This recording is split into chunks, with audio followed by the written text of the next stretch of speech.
Hey everybody, this is James Lindsay. You're listening to New Discourses Bullets, where I discuss a single topic from woke Marxism in kind of bullet point fashion so that you know how to resist it or call it out or see it or teach other people about it. And today there's a concept in political warfare and psychological warfare that I want to talk about called reactance. That's a kind of technical term a lot of people are not familiar with, but you're going to be very familiar with the circumstance. The usual way that you're going to encounter reactance, the feeling, is that this is really bad and we must pick a side. That's what you're going to encounter. But typically, the way that, or more formally, the way that reactance is defined psychologically is that it's the reaction, so reactance, that people tend to have when they perceive that they're losing freedom. So they have freedoms, they have liberties, they have the ability to interact in the world according to their own agency, and that somebody's going to limit that or take it away. And that feeling that you have of like, oh, hell no, is reactance, psychologically speaking. It's a very strong resistance to the perception that you're losing freedom. So what you'll see is a lot of political warfare narratives, in other words, propaganda, being issued by the Marxist left, and you'll even see this used by reactionaries, but you also see it being used accurately. So a lot of discernment's needed accurately by people who are indicating very clearly that this is exactly what both the reactionary movement, but more importantly, the woke left is trying to achieve. What you'll see is some messaging saying, here you have all this freedom. Maybe it's an issue like trans rights or human rights, and you're going to have you've had these freedoms and you're going to have them taken away. When you hear them frame out abortion rights as a kind of human right that was somehow a constitutional right because of the decision in Roe v. Wade, which got overturned, they're trying to induce reactance. Okay, they're trying to convince people that they had a freedom or they have a freedom that they have lost or they are about to lose, and therefore they must act now. They must pick a side and act now to prevent that. And there are, like I said, valid uses of reactance, which is when you actually are going to lose a genuine freedom. And then there are these woke manipulations and reactionary manipulations that lead you to believe that you're losing a freedom and get you to react to really lose freedoms. And the way you can tell the difference is if the thing that you are actually having threatened, like say your property rights, are actually a right versus something that's not actually a right, like the so-called right to an education. You don't have a fundamental right to an education. You unfortunately or fortunately or whatever, you don't. You have inalienable rights to life and to liberty and to property, but nowhere is there education or abortion or trans rights as somehow being different from others or whatever is contained under this human rights. And in the case of trans rights, it means having literally no resistance to anything you demand, how you want to behave in the presence of children, and having access unfettered, even including with children, to life-altering medical interventions, including psychological interventions like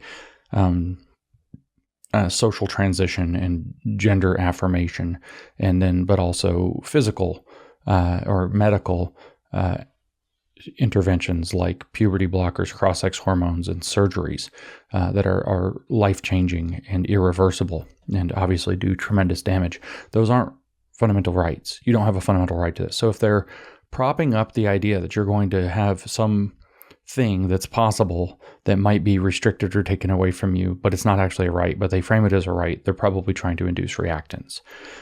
These are typically very kind of political catnip, as I might call them, issues.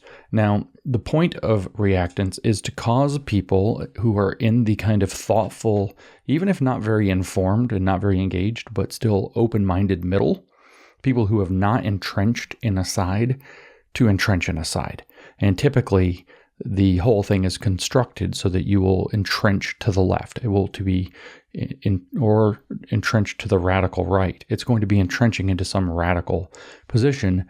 But in particular, when I talk about this from woke Marxism, it's to entrench to the left. In other words, it's to take these, Democrats, for example, right now in the United States, and independents, these so-called centrists, who are kind of waking up to the fact that something's really wrong and it's kind of coming from their side, and it seems to keep coming from their side. And it's to freak them out and say, whoa, we've got to jump all the way in back to the left. We're going to lose our right to the abortions. We're going to lose our right to a future, allegedly because of climate change. These existential crises where we must act now. We must do something. The world's going to end in 5 years. Delete the tweet 5 years later. Greta Thunberg kind of stuff. We must join the side. We must react and fight for this right that we've had ginned up, this narrative that's told us that there's some right we're going to lose. So we must not accept the far right or the reactionary or whatever it happens to be that's being held up, associating the right wing with the imminent rising of anti-LGBTQ hate or white supremacy or neo-Nazism or neo-Confederacy or whatever, using some small and probably ginned up fringe group that is a very convenient excuse to point that out, or anti-Semitism or any of these things, to gin up and say, here's this huge, massive crisis, OMG, create a big scandal that goes viral on social media so everybody thinks it's a giant problem. And then you get people to say, well, I was going to vote Republican for the first time in this coming election, but now I can't because the far right is doing blah, blah, blah. That's reactance. And so you have to understand that many of the bids and the strategies that they're using involve reactance in one way or another. And I'm really meaning just one way or another, just two, kind of in the general, which is all I'm going to talk about really, other than these examples I've already given. So one of the two ways that they use reactance is to completely gin up this idea that some fundamental right is being threatened, and if they don't take a side and act now against the scary right wing, then something bad is going to happen. And so they gin up their support very directly. The second is actually an indirect method. It's sort of a 1-2 punch. It's really more like, if you know your boxing, it's more like a rope-a-dope. So what you do is they allow for some group of, say, genuine anti-Semites to fester and grow, or some actual, group of white supremacists, or actual anti-LGBT, or whatever they want to call it, actual anti-homosexual disgust and malice. They allow those things to foment and grow, and then when it's big enough, they point at it and say, hey, look, it's real. There is a real problem. And they use that as the boogeyman to scare the living crap out of that wavering middle who's meant to be dragged into having to pick a side. So reactance is a very important psychological phenomenon that leftist manipulators and their associates in the reactionary right, who in my opinion are frankly, they're actually still dialectical, so they're still actually progressive, so they're still actually left. They're like the right wing of the thing that is left wing, if that makes any sense.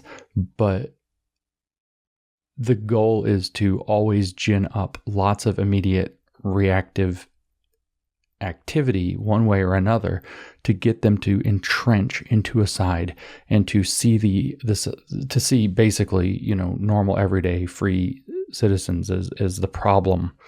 That is a very important phenomenon to understand. That's what the point of reactance is. And like I was saying, the left is extraordinarily good at manipulating that psychological phenomenon to achieve their aims. Now, the hard part is that when you are actually trying to go around and warn people about a true totalitarian movement, you are going to tell them things that are going to match the pattern of reactance. As a matter of fact, you're going to activate something like the reactance. You're going to say, we have to fight now or we're going to lose our freedoms, which is actually true when you have a tyrannical movement coming to take over.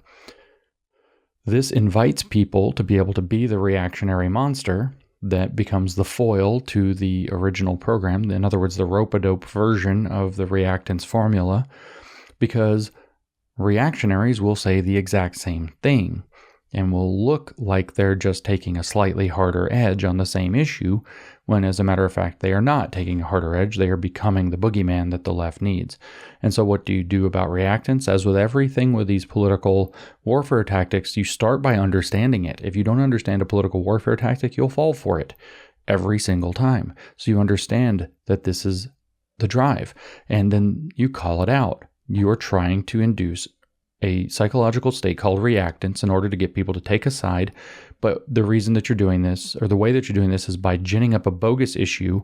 Here's why it's bogus. You have to be ready to explain these things, by the way. You have to be able to do it every time. You're ginning up this this feeling that people have to take a side against this bogus framing that you've put out. And we're not going to allow you to do that. So you have to be able to recognize it. You have to understand it. You have to be able to articulate that. And then you also have to be able to articulate not a so-called third way, but what you have to do is expose that what's being offered is a false choice. You're not saying, hey, well, here's a third way, which usually implies some synthetic combination, some compromise. We're not talking about a compromise. We're saying that what they're doing is arranging the situations of you're either with us or you're against us. Or actually, it's more like you're either with us or you're with these really bad people, which is a false choice because there's a whole bunch of stuff that has nothing to do with either bad people, right?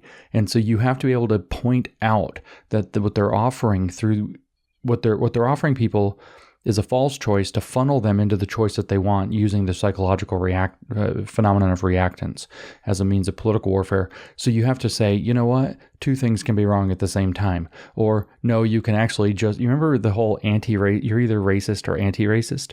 Well, there's your reactance mechanism right there. No, actually, it turns out, remember they tried to take non-racist or not racist off the table? It's not possible because of systemic racism or whatever nonsense lie that they put out in critical race theory. Turns out that you have to point that out. No, it is possible to just not be racist, to just in fact not even be concerned with this issue the way that you're framing it out. There are tons of other things that people could do.